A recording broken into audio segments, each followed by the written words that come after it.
Uniform acceleration है। तो these are the graph which are very very important. These are the graph which are very very important. बहुत ही important graph है। इसमें बच्चे generally confuse रहते हैं कि यदि ग्राफ ऐसा दे दिया जाए तो सीधा पूछ दिया जाता है ऑब्जेक्टिव प्रॉब्लम्स में कि मोशन के बारे में बताइए।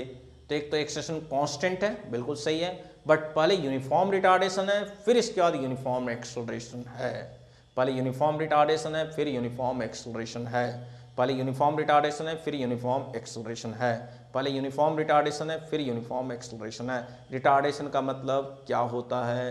रिटार्डेशन का मतलब ये होता है कि वेलोसिटी और एक्सेलरेशन की डायरेक्शन अपोजिट होनी चाहिए। यदि वेलोसिटी पॉजिटिव है तो negative acceleration is the retardation, लेकिन वहीं पे यदि वेलोसिटी नेगेटिव है तो नेगेटिव एक्सेलरेशन अपने आप में एक्सेलरेशन का काम करेगा, क्योंकि दोनों की डायरेक्शन सेम हो गई है। इसका कोई फिजिकल सिचुएशन बता सकते हैं इस प्रॉब्लम का? इस प्रॉब्लम का फिजिकल सिचुएशन बताइए आप लोग, सोचिए।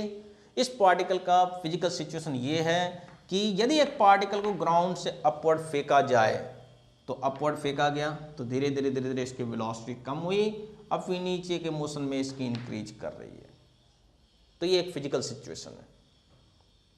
यदि एक पार्टिकल को, यदि मैं कहूँगा कि इस ग्राफ के लिए कोई फिजिकल सिचुएशन बताइए, इस ग्राफ के लिए कोई फिजिकल सिचुएशन बताइए, इस ग्राफ के लिए कोई फिजिकल सिचुएशन बताइए, तो आप क्या कहेंगे? यदि एक पार्टिकल को अपवर्ड ग्राउंड से फेंक दिया जाए तो acceleration due to gravity upward motion के लिए रिटार्डेशन का काम करेगा, जो कांस्टेंट है, ज्यूम करी जाती है।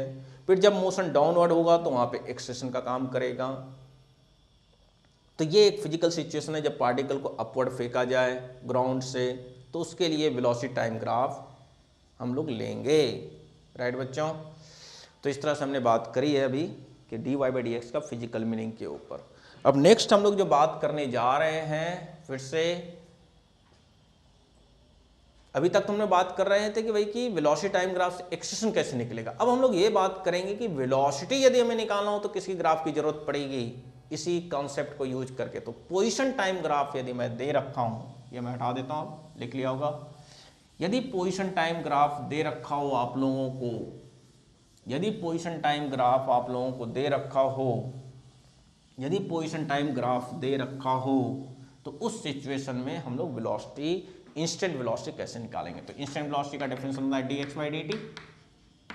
और मैं सपोज, अब तो समझ में आ गया होगा आप लोगों को कि पोजीशन x वर्सेस टाइम का ग्राफ में दे दिया। सपोज मैं ये ग्राफ आपको ये दे दिया, पोजीशन x वर्सेस टाइम का ये ग्राफ है, तो इसका जो slope of the tangent theta होगा, तो tan थीटा ही वेलोसिटी को रिप्रेजेंट करेगा, और ये कांस्टेंट वेलोसिटी है,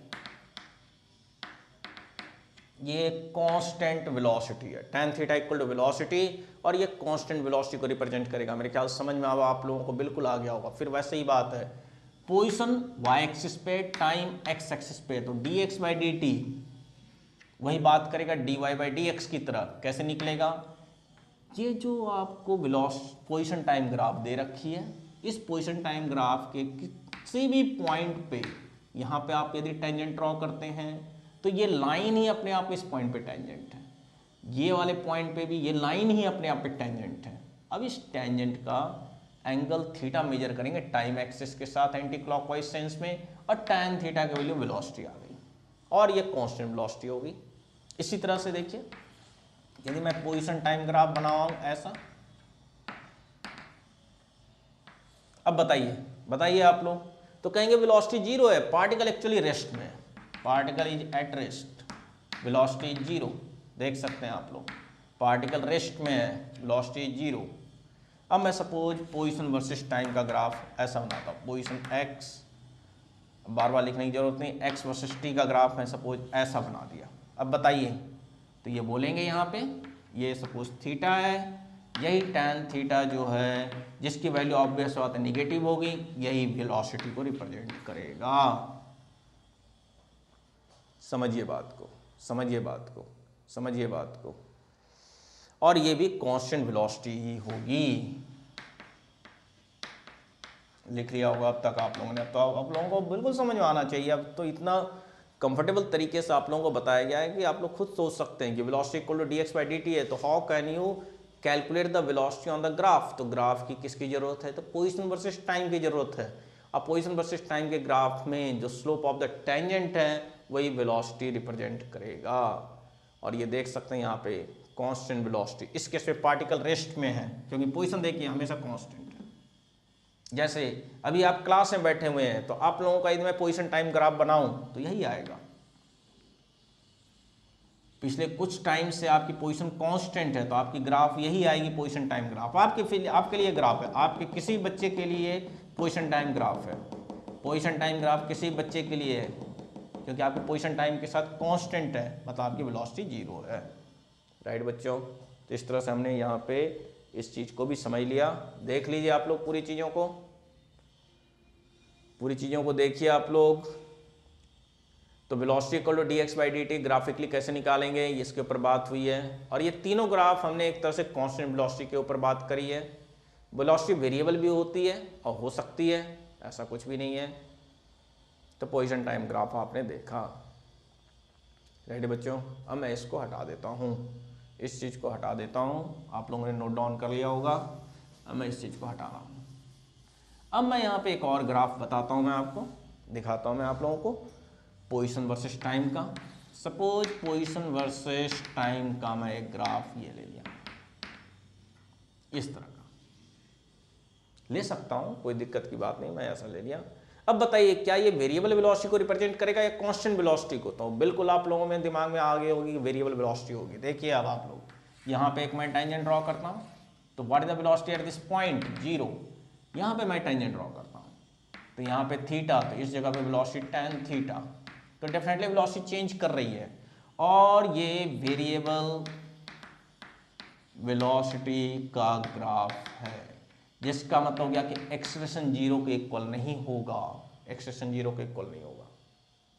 और दूसरी बात ये कह सकते हैं कि पार्टिकल की वेलोसिटी तो कंटिन्यूसली बढ़ रही है भाई। यहाँ पे वेलोसिटी 0 है, यहाँ पे वेलोसिटी कुछ tan थीटा है, वेलोसिटी की मैग्नीट्यूड बढ़ रही है, स्पीड बढ़ता जा रहा है पार्टिकल का। तो एक्चुअली ये एक्सेलरेटेड मोशन है, एक्सेलरेटेड मोशन, ये एक्चुअली एक्सेलरेटेड मोशन है, ये एक्चुअली एक्सेलरेटेड मोशन है, ये एक्चुअली एक्सेलरेटेड मोशन है। और यदि इनफैक्ट एक और पॉइंट जो है बहुत इंपॉर्टेंट है, यदि position time graph, position x versus time graph, time t graph is parabolic, तो वहां पे हम लोग कहते हैं कि एक्सेलरेशन कांस्टेंट ही आती है।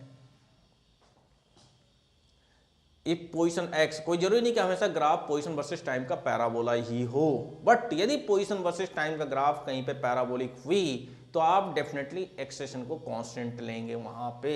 मतलब वेलोसिटी वेरिएबल है बट यूनिफॉर्मली एक्सेलरेटेड मोशन है, यूनिफॉर्मली एक्सेलरेटेड मोशन है, यूनिफॉर्मली एक्सेलरेटेड मोशन है। ध्यान दीजिए आप लोग, देख लीजिए पोजीशन वर्सेस टाइम का ग्राफ। अब नेक्स्ट मैं लेके चल रहा हूं, देखिए अब आप लोग एक और मैं ग्राफ बनाता हूं मैं सपोज ग्राफ एक और मैं बनाता हूं आप लोगों के सामने। मैं सपोज ग्राफ एक ऐसा बना दिया, पोजीशन वर्सेस टाइम। अब बताइए यहाँ पे क्या वेलोसिटी वेरिएबल है या कांस्टेंट है? आप लोगों के माइंड में आया होगा कि डेफिनेटली वेरिएबल है। यहाँ पे मैं यदि ड्रॉ करता हूँ टेंजेंट, तो ये हो गया θ1, तो यहाँ पे वेलोसिटी v1 आ गया tan θ1। लेकिन मैं सपोज यहाँ पे ड्रॉ करूँ यहाँ पे, तो यहाँ पे वेलोसिटी v2 0 आ गई है इस टाइम पे। तो एक्सेलरेटेड मोशन है, एक्सेलरेटेड मोशन है या रिटार्डेशन है? एक वेलोसिटी कम होती जा रही है पार्टिकल की, तो हम लोग कहेंगे यहाँ पे ये जो है, हालांकि रिटार्डेशन यहाँ पे बोला जाएगा कि कहेंगे यहाँ पे रिटार्डेशन है, पार्टिकल की मोशन रिटार्डेड है, पार्टिकल की मोशन रिटार्डेड है, पार्टिकल की मोशन रिटार्डेड है, पार्टिकल की मोशन रिटार्डेड है, रिटार्डेशन, रिटार्डेशन, रिटार्डेशन। कहीं कहीं पे हो सकता है स्पेलिंग कहीं पे गलत हो, इसके लिए मुझे माफ़ करना आप लोग।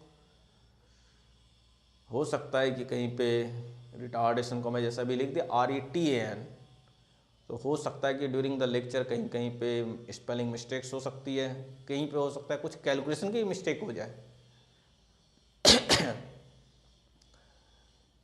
लेकिन कॉन्सेप्चुअल या उस तरह की कभी भी यहाँ पे मिस्टेक्स हो ही नहीं सकती है, होएगी नहीं। इस तरह की वर्ड्स हमारे डिक्शनरी में एग्जिस्ट नहीं करेगी कि जहाँ पे कॉन्सेप्चुअल मिस्टेक्स हों।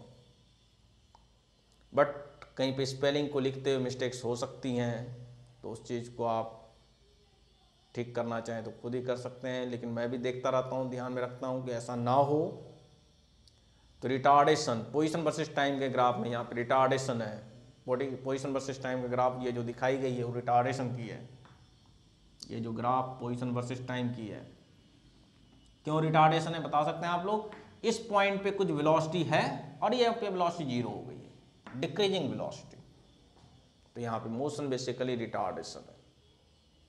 डेफिनेटली जो वेलोसिटी का डायरेक्शन होगा, जिस डायरेक्शन में, एक्सेलेरेशन उसके ठीक अपोजिट होगा। यहाँ पे क्या देख रहे हैं? वेरिएबल वेलोसिटी है यहाँ पे वेरिएबल वेलोसिटी है। ये वाला मोशन एक्सलेटेड मोशन कहलाएगा, ये वाला मोशन एक्सलेटेड मोशन कहलाएगा, ये वाला मोशन एक्सलेटेड मोशन कहलाएगा, वहीं पे ये वाला मोशन रिटार्डेशन वाला कहलाएगा। ध्यान दीजिए। एक बात और ध्यान में रखने वाली बात है, जब भी पोजीशन वर्सेस टाइम ग्राफ कहीं पे भी आपको पैराबोलिक बोला जाए तो वहां पे कहेंगे एक्सेलेरेशन कांस्टेंट है। यहाँ पे मैं अभी नहीं बोल रहा हूँ कि एक्सेलेरेशन कांस्टेंट होगा ही, क्योंकि हो सकता है ग्राफ पैराबोला का ना हो पार्ट। ये दोनों ग्राफ पैराबोलिक मैं बोल नहीं रहा हूँ, ये मैं कोई भी जनरल ग्राफ की बात कर रहा हूँ। तो यहाँ पे एक्सेलेरेशन तो है, लेकिन ये एक्सेलेरेशन कांस्टेंट होगा या नहीं होगा मैं कंफर्म नहीं कर रहा हूँ। लेकिन जहाँ पे भी ग्राफ यदि पोजीशन वर्सेस टाइम का पैराबोलिक बोला गया, जहाँ पे पोजीशन वर्सेस टाइम का ग्राफ पैराबोलिक बोला गया, वहाँ पे कहेंगे एक्सेलरेशन कांस्टेंट है। राइट बच्चों, लिख लीजिए, बहुत ही इंपॉर्टेंट है, बहुत ही इंपॉर्टेंट है।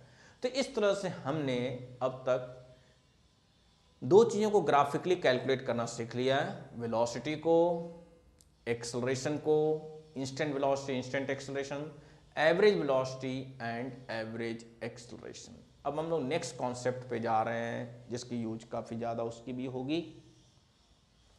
अब तक लिख लिया होगा बच्चों आप लोगों ने, ये मैं हटा रहा हूँ।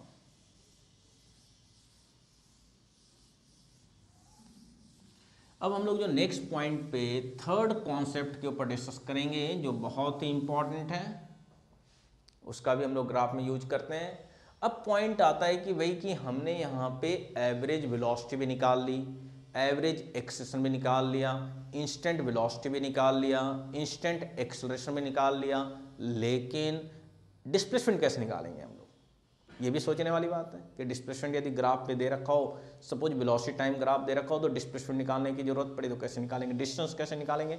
अब इन बातों पे हम लोग जा रहे हैं। राइट बच्चों, ध्यान से सुनिएगा आप लोग कि इन बातों को हम लोग कैलकुलेट करने जा रहे हैं ग्राफिकली। अब देखिए आप लोग ध्यान से देखिए।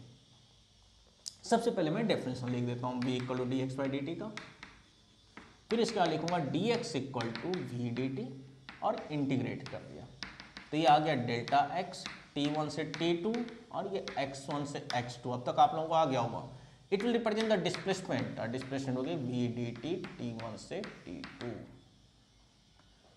अब बच्चों इंटीग्रेशन का एक फिजिकल मीनिंग है, इंटीग्रेशन का फिजिकल मीनिंग होता है area under the graph.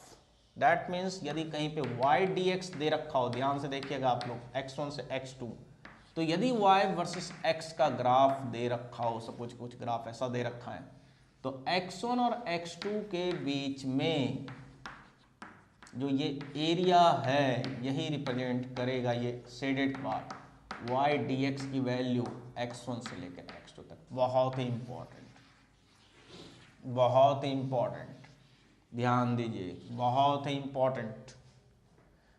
How can you calculate the integral value of y dx from x1 to x2, that's the area.